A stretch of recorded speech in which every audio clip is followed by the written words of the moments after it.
Jail മോചിതരായ വിദ്യാർത്ഥികൾക്ക് വീരോചിത സ്വീകരണം നൽകി JNU. വൈസ് ചാൻസലറുടെ ജാതി അധിക്ഷേപത്തിനെതിരെ പ്രതിഷേധിച്ച JNU വിദ്യാർത്ഥികൾ ഇന്നലെ രാത്രിയോടെയാണ് തീഹാർ ജയിലിൽ നിന്ന് പുറത്തിറങ്ങിയത്. കർശനമായ ജാമ്യ വ്യവസ്ഥയെ തുടർന്ന് ജാമ്യം ലഭിച്ചിട്ടും ജുഡീഷ്യൽ കസ്റ്റഡിയിലായിരുന്നു വിദ്യാർത്ഥികൾ.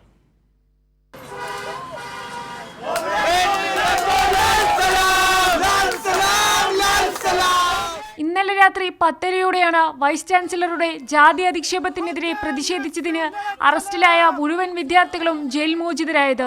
തിഹാർ ജയിലിന് പുറത്ത് വൈകുന്നേരം മുതൽ കാത്തുനിന്ന സഹപാഠികൾക്കും പ്രവർത്തകർക്കുമിടയിലൂടെ അറസ്റ്റിലായ 14 വിദ്യാർത്ഥികളും പുറത്തിറങ്ങി. ആവേശോജ്വലമായ മുദ്രാവാക്യം വിളികളോടെ യൂണിയൻ ഭാരവാഹികൾ അടക്കമുള്ളവരെ വിദ്യാർത്ഥികൾ വരവേറ്റു. ജാതി അധിക്ഷേപത്തിൽ പ്രതിഷേധിച്ചതിനാണ് അറസ്റ്റ് ചെയ്തതെന്നും പോരാട്ടം മുൻപോട്ട് കൊണ്ടുപോകുമെന്നും ജയിൽ മോചിതയായ ഗോപിക ബാബു പറഞ്ഞു.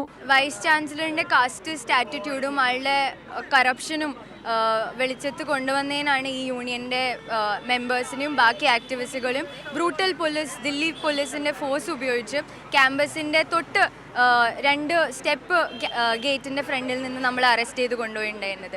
പക്ഷേ ഈ ഒരു അറസ്റ്റിൽ നിന്നോ അല്ലെങ്കിൽ 3 ദിവസത്തെ ജയിൽവാസത്തിൽ നിന്നോ നമ്മുടെ സ്പിരിറ്റിനെ എങ്ങനെയെങ്കിലും ബ്രേക്ക് ചെയ്യാൻ എന്നുള്ളൊരു വിചാരം വൈസ് ചാൻസലറിനുണ്ടെങ്കിൽ ഇവിടെ നിന്നുള്ളൊരു മെസ്സേജ് ഞാൻ കൊടുക്കാൻ ആഗ്രഹിക്കുന്നു. നമ്മുടെ സ്പിരിറ്റ്സ് ആർ സ്റ്റിൽ ഇൻടാക്ട്. 3 ദിവസത്തെ ജയിൽവാസം കൊണ്ട് തളർത്താൻ കഴിയാത്ത പോരാട്ട വീര്യത്തോടെ അവർ JNUവിലേക്ക്.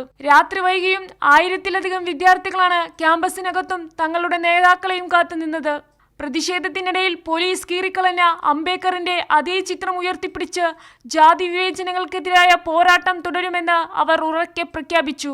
ഫെബ്രുവരി 27-ന് ജാമ്യം ലഭിച്ചിട്ടും കർശനമായ ജാമ്യവ്യവസ്ഥകൾ പ്രകാരം ജയിലിൽ തുടരേണ്ടി വന്ന വിദ്യാർത്ഥികൾ സമർപ്പിച്ച അപ്പീലിനെ തുടർന്നാണ് ഉടനടി മോചിപ്പിക്കാൻ ഞായറാഴ്ച കോടതി ഉത്തരവിട്ടത്. കൈരളി ന്യൂസ്, ദില്ലി.